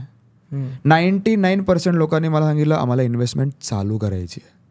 अरे पैसे टाका तर पहिले, get in to the groove आणि then you think of all this things. म्हणजे माझ्याकडे 2 करोड आहेत आणि मी म्युच्युअल फंड स्कॅम आहे ह्याच्यावर विचार केला तर मी ठीक आहे, पण पैसे टाकतच नाही आहे आणि स्कॅम आहे का, XYZ आहे का, ABC आहे का, ॲनालिसिस पॅरालिसिस आहे. Too much of analysis leads to paralysis. म्हणजे मला SIP चालू करायची. मी धावतो, नाचतो, विचतो, 13-14 महिने जातात, मी SIP चालू नाही करत. To much of analysis. Decide केले 1 आठवड्यात SIP चालू करा. खूप ॲनालिसिस करत बसला तर तुमचे रिटर्न्स नाही बनत. Keep your investment journey very simple, to the point, खूप पैसे बनतात. याच्यावर ना एक कोट माझ्या डोक्यामध्ये येतो वॉरन बफेट सरांचा. I want to read it, म्हणजे मला वाचायचं आहे, so I don't get it wrong. The most important quality of an investor is temperament, not intellect. तर I wanted to just like ऑडियन्सला सांगायचं होतं की इवन वॉरन बफेट ची इन्व्हेस्टमेंट स्टाईल आणि इन्व्हेस्टमेंट स्ट्रॅटजी हीच आहे. तर तुम्ही राहुल सरांना कॉन्टॅक्ट करू शकता. आम्ही त्यांचे कॉन्टॅक्ट डिटेल्स तुम्हाला नक्की देणारच आहे. याच्यावर एक मी एक्झाम्पल घेऊ. चालेल. ओके. So 2 temperament. मला लोक विचारतात व्हॉट इज ॲडवायझरी. मी म्हणतो 99% is hand holding, 1% is fund selection. 2 example. 2023ला 2 माझे मेजर क्लायंट्स पोर्टफोलिओ विकून रिअल इस्टेट घ्यायची होती.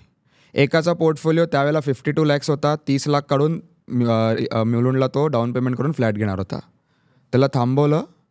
6 वर्षात 52 लाख पोर्टफोलिओ झालेला. 7व्या वर्षी 1 वर्ष झालं 1 करोड झालं आहे. Power of compounding. इतका? येस. वाव. मी माझ्या आता रिसेंट पुण्या सेमिनारमध्ये त्याचं लाईव्ह उदाहरण चॅटबॉक्स सगळं दाखवलं लोकांना. मी त्याला म्हणलं तू फ्लॅट घे, मग आपण सेल करू. फ्लॅट घेणं असं नाही की मी आज ठरवलं उद्या घेतला, बरोबर. It takes time. हा डायरेक्टमध्ये असता, तो विदाऊट ॲडवायझर त्यांनी पैसे काढले असते, मग फ्लॅट बघायला गेला असता, त्यांनी 52 लाखाचे 1 करोड बघितलं नसते. दुसरं example, what is hand holding. एक क्लायंट 2 crores 85 lakhs पोर्टफोलिओ, जबरदस्त श्रीमंत, लोणावळामध्ये विला घ्यायचा आहे, पूर्ण पैसे रिडीम कर. म्हटलं विला घ्यायला पहिले 20% द्या तुम्ही, ते तुझ्याकडे FD मध्ये आहेत मी म्हटलं. त्यानंतर मोजणी मापणी वगैरे सगळं होईल, मग 20% द्या. त्यांनी 20% दिले, 30-40 लाख रुपये FD मध्ये. आज तगायत मोजणी नाही झाली आहे, 1 वर्ष झालं, म्युच्युअल फंडमधले पैसे काढले नाहीत. 2,85,00,000 आज पोर्टफोलिओ 5,20,00,000 झाला आहे. This is hand holding. Right advisory. मी सांगू शकलो असतो ना काढून टाक. माझ्यासाठी पण केस स्टडी झाली. 7 वर्षात 2,85,00,000 पोर्टफोलिओ, 1 वर्ष एक्स्ट्रा ॲडिशनल 5,20,00,000 झालं आहे. Direct double, almost double. Yes, कारण रिटर्न्स एवढे दिले, प्लस SIP चालू आहे, त्या ॲडिशनल ॲड झाल्या. मलाही माहीत नव्हतं एवढा पोर्टफोलिओ झाला. मी फक्त त्या क्लायंटला थांबवलं, त्याने 2 करोड प्रॉफिट केला. Wow. This is temperament. This is advisory. हे कुठे कॅल्क्युलेशनमध्ये बसू नाही शकत. जसं एक्सपेन्स रेशोमध्ये लोक म्हणतात तुमचं आम्ही कमिशन काढलं की 20 वर्षात 50 लाख रुपये साठतील. ते एका क्लायंटचे 1 वर्षात 50 लाख रुपये आले, संपला माझा. पुढच्या 30 वर्षाचं कमिशन काढलं मी. दिस इज राईट ॲडवायझरी. पण एक मला अजून असा एक प्रश्न येतो की जेव्हा आपण म्युच्युअल फंडबद्दल बोलतो तेव्हा प्रत्येक म्युच्युअल फंडला एक फंड मॅनेजर राहतो, एक AMC त्याला मॅनेज करते. आता the cream of your profits असं म्हणतात की mutual fund AMCs take away आणि रिटेल इन्व्हेस्टर्सला भेटत नाही. What is the situation there? Is it true or it's just a fake news? एक फंड चालवायला मॅक्झिमम SEBीने सांगितलेलं की 2.5% एक्सपेन्स रेशो असतं. 2.5%? Yes. 2.5% of what? Profit? 2.5% of the total management. तू 100 करोड मॅनेज करतोय तर 100 करोड मधले 2.5 करोड त्याचे. फंड चालवायला लागणारा एक्सपेन्स, फंडने प्रॉफिट केलाय, फंडने लॉस केलाय, काही देणं घेणं नाही. आपण कंपनी चालू करतो, आपण एम्प्लॉईज घेतो, CEO असतो.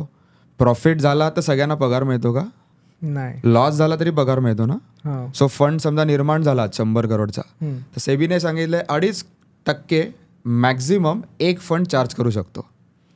100 करोडचा फंड निर्माण झाला तर 100 करोडच्या 2.5% त्याचा एक्सपेन्स रेशो आहे. तो 100 करोडचा 1000 करोड झाला तर 1000 करोडवर लागतात. बरोबर आहे ना. बरोबर. तू आज CEO आहेस कंपनीचा, तू आज समजा महिन्याला 1 लाख रुपये घेतोयस, तुझी आज कंपनी 10 करोड रेव्हेन्यू करते, उद्या ती 100 करोड करायला लागली तर तू 1 लाख घेणार आहेस? नाही. का 1 लाख घेतलं पाहिजे? तू 10 लाख घेशील ना. 100%. बॉस, एक fund manager 1 lakh crore manage करतात आणि त्यांना सॅलरी 10-15 करोड असते फक्त. 1 लाख करोड. मी शून्य जरी विचार करायचं म्हटलं तर मला रात्री झोप नाही येणार. आपण विचार करू, 1 लाख करोड, 12 शून्य. येस. वाव. आणि फक्त 15 करोड त्यांना सॅलरी असते, पण ॲडमिन एक्सपेन्स असतात, ॲडवायझर्स एक्सपेन्स असतात. So that is limited to 2.5%. So we are actually getting the cream. जे इन्व्हेस्टर्स आहेत त्यांनाच they are getting the benefit, they are getting. Yes. So मी मगाशी तुला एक्झाम्पल दिलं, 50,000ची SIP 10 वर्षात 1.5 करोड करते 12%ने. That 12% is in the hands of investor. सगळे खर्च काढून तुझ्या खिशात आलेले टक्के ते. पण जेव्हा आपण तेव्हा फंड मॅनेजरशी जेव्हा आपण गोष्ट करतो आणि AMCची गोष्ट करतो, तर मी as an investor I get an overview. आपण झिरोदामध्ये बघाल, एंजलवर बघलो, आपण ग्रोवर बघितलं, आपल्याला एक डिटेल चार्ट येतो की कोणत्या कंपनीमध्ये किती % ॲलोकेशन केलेलं आहे.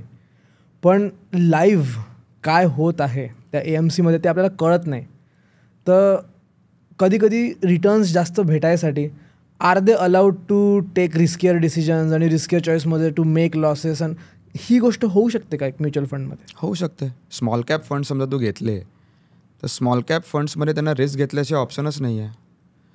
100-120 स्टॉक्स घेतात, त्यातले 15-20 स्टॉक्स त्यांना लॉस देत असेल, at the end what matters की over a period of 1 year तुला रिटर्न किती मिळाला आहे, over a period of 5 years तुला रिटर्न किती मिळाला आहे. निप्पॉन स्मॉल कॅप एक्झाम्पल घ्यायचं झालं, 2009 ते 2024 मध्ये 14 टाइम्स झाला आहे. तू 1 लाख टाकले असते 2009ला तर 14 लाख झाले असते.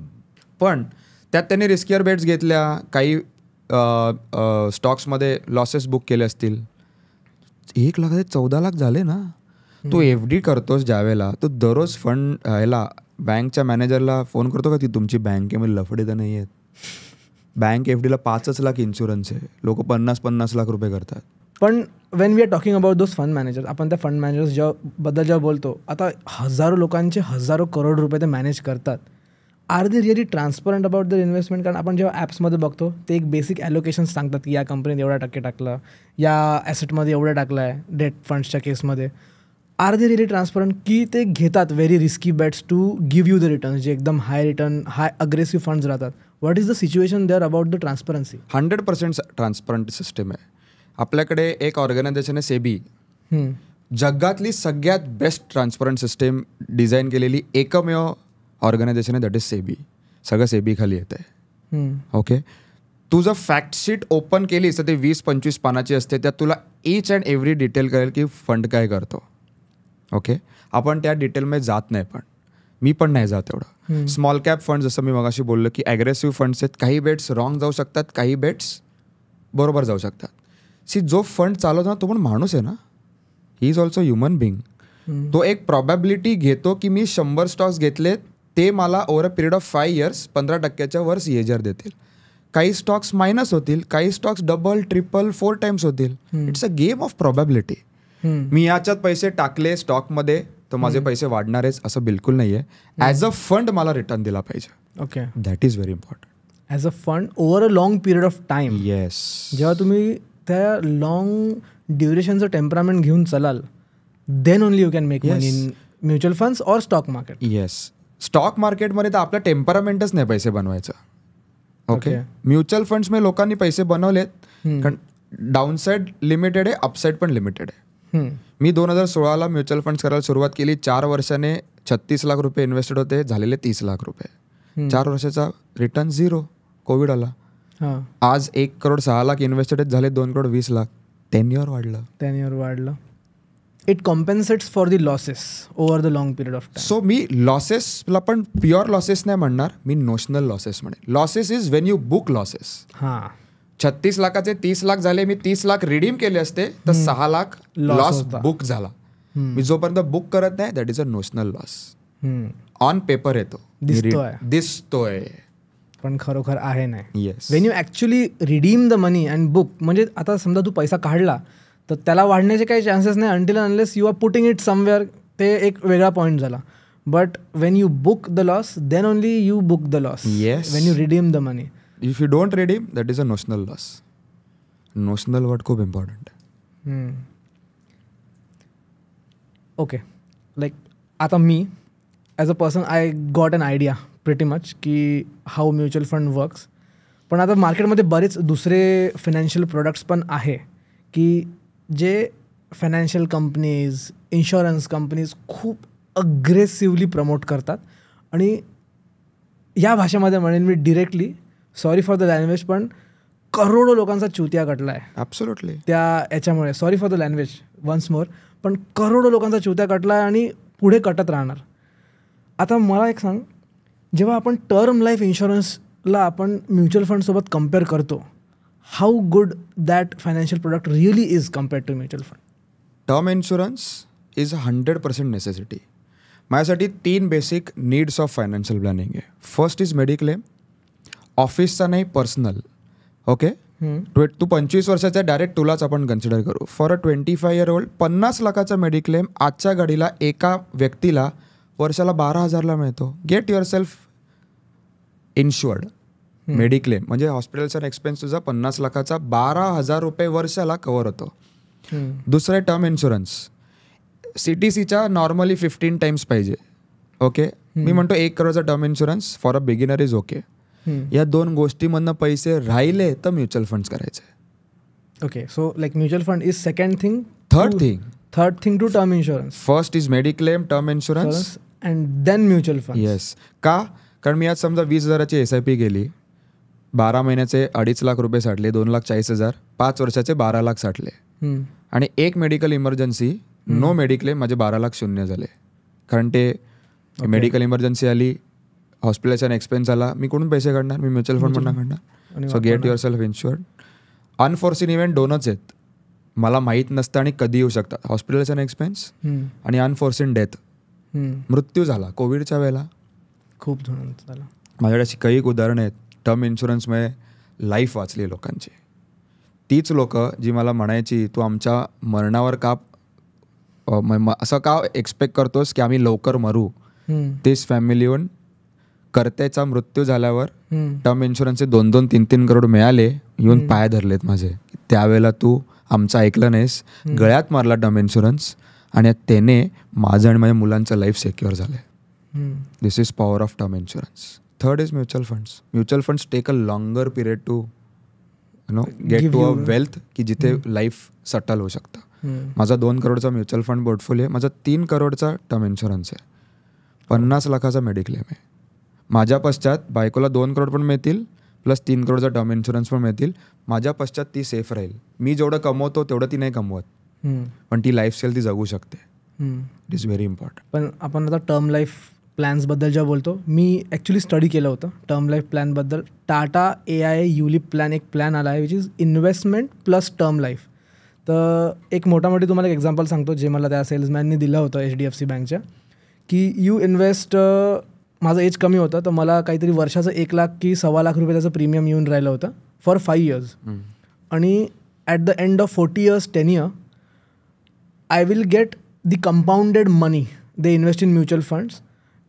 समजा मला टर्म लाईफची गरज नाही पडली आणि if anything happen to me I will get 1 crore straight, म्हणजे माझ्या फॅमिलीला समजा एक परमनंट डिसेबिलिटी झाली तर is this plan advisable according to you? Okay, 2 गोष्टी आहेत याच्यात. मी तुला माझे 2 टर्म इन्शुरन्स स्प्लिट करतो. माझ्याकडे एक 1 करोडचा आहे आणि एक 2 करोडचा आहे. 1 करोडचा मी 24व्या वर्षी काढला जेव्हा माझं उत्पन्न एकदम कमी होतं.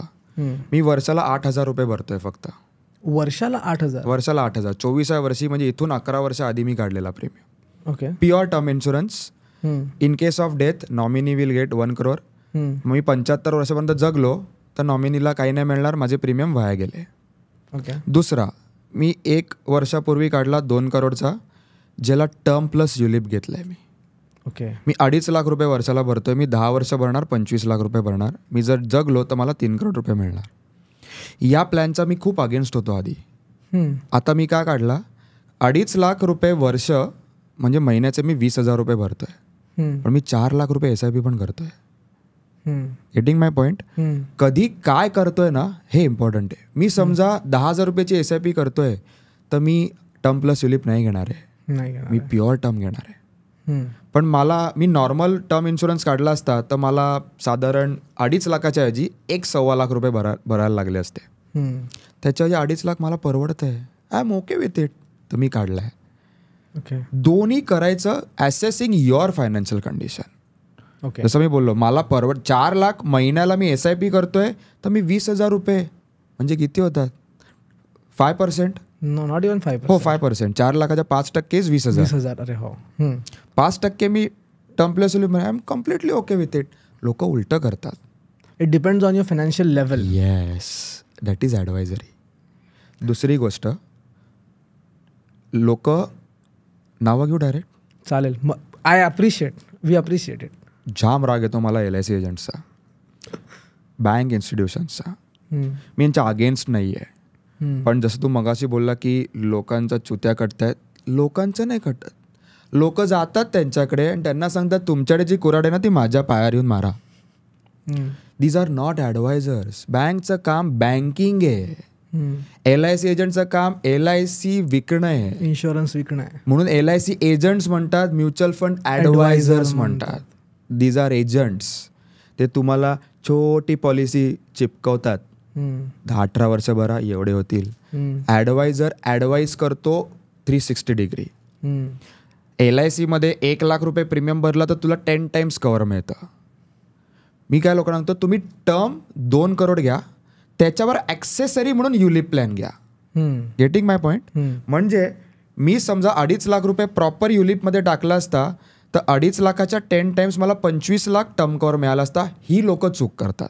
ओके. 2 प्रकारचे युलिप्स आहेत. एक प्युअर युलिप जिथे मला रिटर्नशी मतलब आहे, प्लस मला ॲक्सेसरी म्हणून सम इन्शुर्ड मिळतो, टर्म इन्शुरन्स. म्हणजे आपला जर 2.5 लाखाचं प्रीमियम बघायचं झालं तर मला 25 लाख रुपये टर्म कव्हर मिळेल आणि एंडला मॅच्युरिटी अमाऊंट मिळेल. मी म्हणतो लोकांना 2.5 लाखामध्ये 2 करोडचा टर्म इन्शुरन्स घ्या, ॲडिशनल म्हणून युलिप घ्या. Your main purpose is term cover आणि तुम्हाला ॲडिशनली काहीतरी बेनिफिट मिळतो, युलिप घ्या. परवडतंय तर. मला परवडत नव्हतं, मी क्रांतिकारी नाही गेलं, मी प्युअर टर्म घेतला 8,000 रुपये, दॅट्स ओके. दुसरी गोष्ट, आता परवडतंय, घेतला 2.5 लाखाचा. ॲसेस करा सिच्युएशन. 4 लाख 20,000ची, मग लोक म्हणतात तू 20,000ची SIP वाढवली असती तर जास्त रिटर्न. अरे 4 लाख करतोय ना, 20,000 रुपये 5% फक्त. Correct. This is main thing. Got it. म्हणजे it should be dependent on your financial condition at that stage, की तुम्ही कोणत्या ॲसेट्समध्ये कोणत्या टर्म प्लॅन्समध्ये तुम्ही इन्व्हेस्ट करताय. तुमचा मेन गोलला लागणाऱ्या SIPs जर तुमच्या सॅटिस्फाय होत आहेत तर तुम्ही हा टर्म प्लस युलिप घ्या. No brainer pure term insurance घ्या. ओके. टर्म इन्शुरन्स घ्या. आपण टर्म इन्शुरन्स घ्या. 100%. टर्म इन्शुरन्स घ्या 100%. 1000%. तुम्ही त्याची पण ॲडवायझरी करता का कोणता टर्म प्लॅन घ्यायला पाहिजे. Mediclaim, term insurance, mutual funds.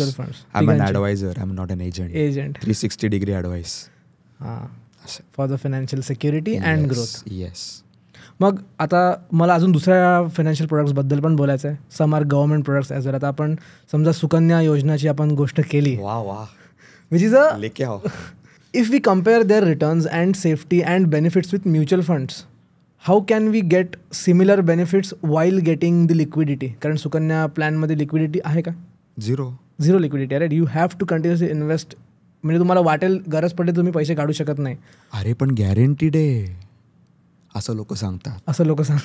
मी कन्फ्यूज झालो. But what is your comparison. म्हणजे म्युच्युअल फंड बेटर की सुकन्या योजना बेटर? सो सुकन्या समृद्धी, आज जर मुलगी जन्माला आली तर 18 वर्षापर्यंत तू पे करतोस, टॅक्स बेनिफिट मिळतो. 21व्या वर्षी मुलीला पैसे मिळतात. आत्ताचा करंट रेट 7-7.5%. ओके.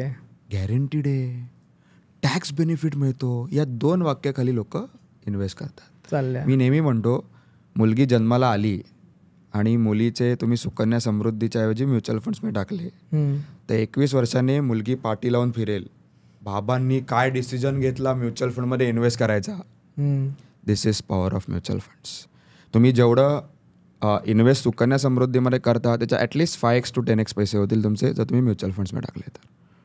17 वर्ष बॉस, एक 6-7 हजारची SIP जरी केली किंवा 1.5 लाखाचं जे लिमिट आहे सुकन्या समृद्धी, 1.5 लाख जरी टाकले म्हणजे it comes to 12,000 rupees per month. अरे लाईफ लॉंग ती पैसे खायला एवढे पैसे बनतील 18 वर्षात. पण कळत नाही आपल्याकडे. गॅरंटीड, टॅक्स बेनिफिट, या 2 गोष्टी खाली लोक. पण टॅक्स बेनिफिट्स तर काही म्युच्युअल फंड्स पण देतात. राईट. येस. पण गॅरंटीड ॲक्सेसरी म्हणून टॅक्स बेनिफिट बॉस. म्हणजे लोकांना फक्त त्या आळ्यामध्ये पाडण्याची एक स्कीम आहे ती. 100%. It is not good. It मी असं नाही म्हणणार गुड बॅड. लोक करतात, आपण काहीच करू शकत नाही. आपण ट्राय करायचा.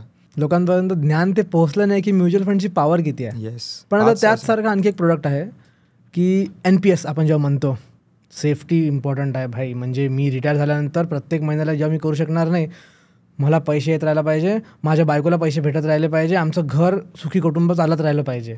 आता समजा आपण NPSला आणि म्युच्युअल फंडला कम्पेअर केलं, how can we compare them actually? NPS is a good option tax सेव्हिंगसाठी. ओके. पहिली गोष्ट ना, इंडियात लोक टॅक्स भरायला खूप घाबरतात. आणि माझं इन्कम एवढं वाढतं, एवढं टॅक्स. पहिले लोक मला प्रश्न आहेत की मला टॅक्स वाचवण्यासाठी काहीतरी सांगा.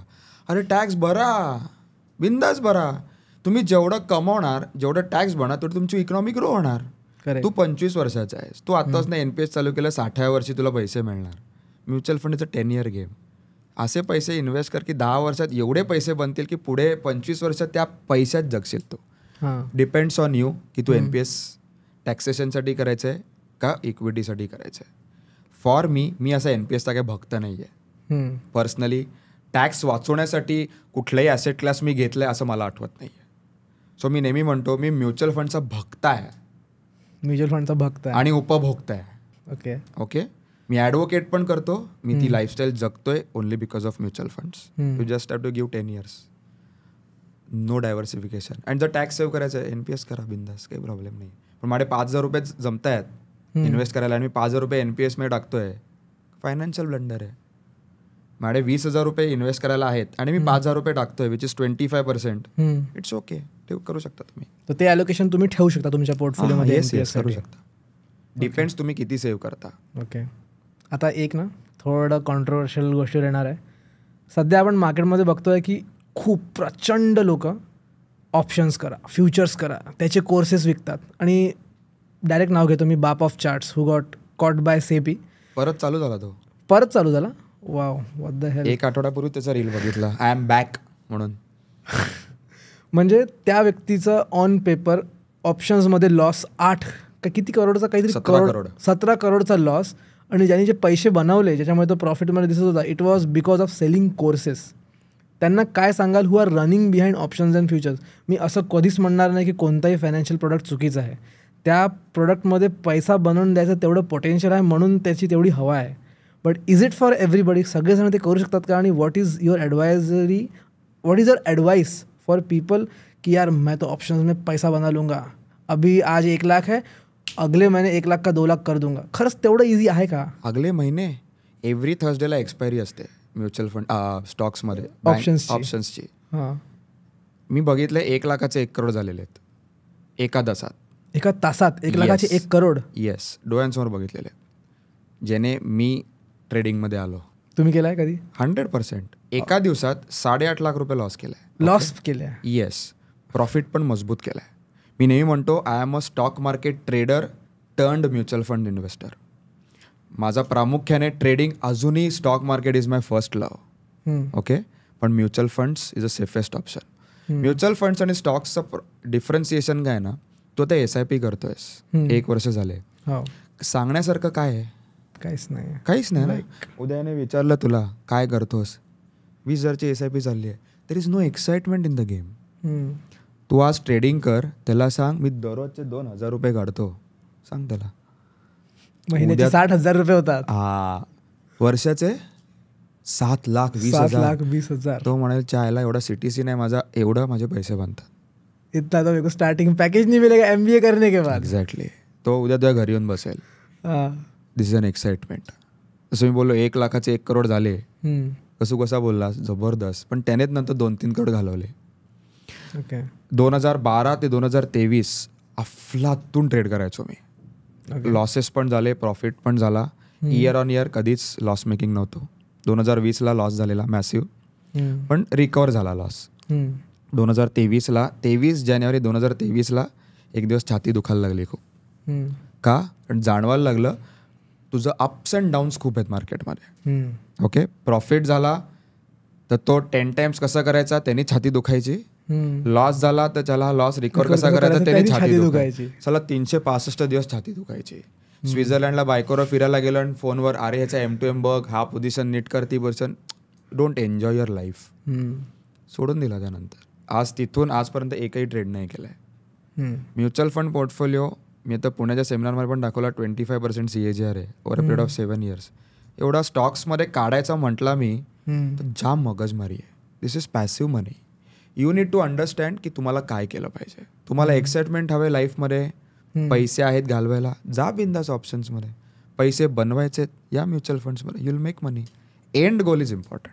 पण येणाऱ्या 10 वर्षामध्ये आपण समजा बघू फायनान्शियल वर्ल्डबद्दल जे रिव्होल्युशन सध्या येत आहे. 2016मध्ये डिमॉनिटायझेशन झालं, खूप जास्त इकॉनॉमी डिजिटल लेवलवर आली. आधी सगळं पेपर ट्रेडिंग व्हायचं, all that use to happen in 90s. मग हळूहळू रिव्होल्युशन आलं. आता what's in the coming decade? Coming decade म्हणण्यापेक्षा आपण ज्या म्हणतो की 2047मध्ये भारत विश्वगुरू होणार, मोदीजी एवढं काम करत आहे. What do you think till 2047 काय कंडिशन राहील म्युच्युअल फंड इंडस्ट्रीची इंडियामध्ये? This decade belongs to mutual funds. Thanks to Jio. Absolutely. Ambaniji. Yes, salute. त्यांनी घरोघरी इंटरनेट पोचवलं म्हणून हे इंटरनेट ॲप्स आले की जिथे तुम्हाला ट्रेड करायला अलाउड आहे. मग ते कुठलेही ॲप्स असू दे, ड्रीम 11 असू दे, स्टॉक्स असू दे का म्युच्युअल फंड्स असू दे. लोकांना यूट्यूब, थँक्स टू इन्फ्लुएन्सर्स की ज्यांनी कोर्सेस बनवले. सोशल मीडिया जसं नेगेटिव्ह आहे तसं पॉझिटिव्ह पण आहे. लोक लॉस करतायत पण ॲटलिस्ट लोक या इंडस्ट्रीमध्ये यायला लागले जे आधी येत नव्हते. जे लोक लॉस करतायत त्याच्यात 2 प्रोबॅबिलिटी, एकतर निघून जातील, एकतर शिकून त्याच्यात चांगलं करतील. ओके, पण लोक यायला लागले. जोपर्यंत लोक येत नाहीत इंडस्ट्रीमध्ये तोपर्यंत इंडस्ट्री ग्रो होत नाही. Okay, this decade belongs to mutual funds. का? कारण लास्ट 3 वर्ष लोकांनी खूप पैसे बनवले. पैसे नाही बनवले, लोक बाहेर जातील, पण एक लेसन लर्न होईल, लोक परत येतील. अवेअरनेस खूप वाढत चाललं आहे. आज जागतिक स्तरावर इंडियाला मानलं जातं. This is a very good thing. GDP एवढी 8.2% झाली, कधीच बघितली नव्हती. आपली इकॉनॉमी 3rd लार्जेस्ट आहे. That is also good. Fifth largest. Third is the target. 5th largest आहे. That is also good thing. Patience ठेवा. Your patience will be rewarded. जेव्हा ग्रोथ होते, जसं आय थिंक जपान नाही का कुठला तरी एक इंडेक्स होता निक्काई जपानचा आहे. निकाय जपानचा आहे, टोकियो राईट. हां, निक्काई इंडेक्स ज्या वेळेला ग्रोथ झाली त्याला मॅसिव्ह 40x झालेला तो 1985 मध्ये राईट. हां, तो काहीतरी 15-16 वर्षात तो 30-40x झाला. एवढा आपला होणार नाही, इथून 5x 10x जरी झाला यू मेक लॉट ऑफ मनी. आणि त्याच्यानंतर तो पडलाही तेवढा. येस, तो पडेल. सी, मी नेहमी म्हणतो एक फॉल आत्ता पण यायला पाहिजे. इन्व्हेस्टर्स जेव्हा ओव्हर कॉन्फिडंट बनतात, आपणच भगवान आहे फिलिंग येतं, दॅट इज द टाइम की मार्केटमध्ये एक फॉल येणं, एक झापड मारणं जाम इम्पॉर्टंट आहे मार्केटने. की जोपर्यंत मार्केट झापड मारत नाही ना, तो सीझन्ड इन्व्हेस्टर नाही बनत. ते येणं खूप इम्पॉर्टंट. ते FD झाली, मग पैसे टाकले की वाढतायत, ओव्हर कॉन्फिडंट इन्व्हेस्टर होतो. That will be the advice. हेच म्हणावं लागेल. मार्केट कधी असू दे इन्व्हेस्ट करायचं आहे. वॉरेन बफेचं एक वाक्य आहे, the best time to invest was 20 years back, the next best time is today. 20 वर्षापूर्वीचे स्टॉक्सचे प्राइसेस, NAVचे प्राइसेस वाढलं तर अरे यार, त्या पैसे टाकले असते तर काय पैसे झाले असते. जर तुला मुलं असती, असं समजून की तुला मुलं बाळ आहे, तू आज नाही इन्व्हेस्ट केले तर 20 वर्षांनी मुलं म्हणतील बाबा पॉडकास्ट करायचे, एवढे ज्ञान घ्यायचे, पण स्वतः काही इन्व्हेस्ट नाही केले. Every 10 years same cycle repeat होते. तू पाठच्या NAVs बघितल्या, पाठचे स्टॉक प्राइसेस बघितले तर लॉस्ट वाटतं, म्हणजे असं की आपण त्याला का नाही केलं. You have to invest today irrespective of market conditions, but with an adviser. With an adviser. Yes, advisory खूप जास्त इम्पॉर्टंट, खूप जास्त इम्पॉर्टंट आहे. मेंटॉरशिप आहे ती. अर्जुनाला द्रोणाचार्य होते. ॲब्सोल्युटली. तसं म्युच्युअल फंडमध्ये इन्व्हेस्ट करताना पण you should know what to do, म्हणजे कसं इन्व्हेस्ट केलं पाहिजे. तर त्यासाठी राहुल दादा आहेच तुमच्यासाठी. मी दादाच म्हणू शकतो. ॲब्सोल्युटली. तुम्ही पण म्हणू शकता आणि तुम्ही पण त्यांना कॉन्टॅक्ट करू शकता जेव्हा तुम्हाला वाटेल. पॉडकास्टच्या एंडकडे येऊ आपण आता. खूप जास्त गप्पा झाली, ऑलमोस्ट 1.5 तास. म्हणजे माझा कधी कोणता पॉडकास्ट एवढा लंबा चालला नाही, बट टॉपिक पण तेवढा सेंटिमेंटल आणि तेवढा इम्पॉर्टंट होता for our current economy. Yes, त्यामुळे मला सगळं, म्हणजे माझ्या मनातले जेवढे डाऊट्स होते, आय होप की तुम्हाला पण जेवढे प्रश्न पडतील त्या सगळ्या प्रश्नांचे उत्तर आम्ही दिले. आणि आणखी पण काही प्रश्न जर पडले असतील तर मी आहे, राहुल दादा आहे, आम्ही तुम्हाला सगळ्या प्रश्नांची उत्तर देऊ कमेंट सेक्शनमध्ये. तर थँक्यू सो मच. पुन्हा येऊ नेक्स्ट वीकला न्यू पॉडकास्ट, न्यू गेस्ट सोबत. तोपर्यंत जय हिंद, जय भवानी, जय शिवराय, जय महाराष्ट्र.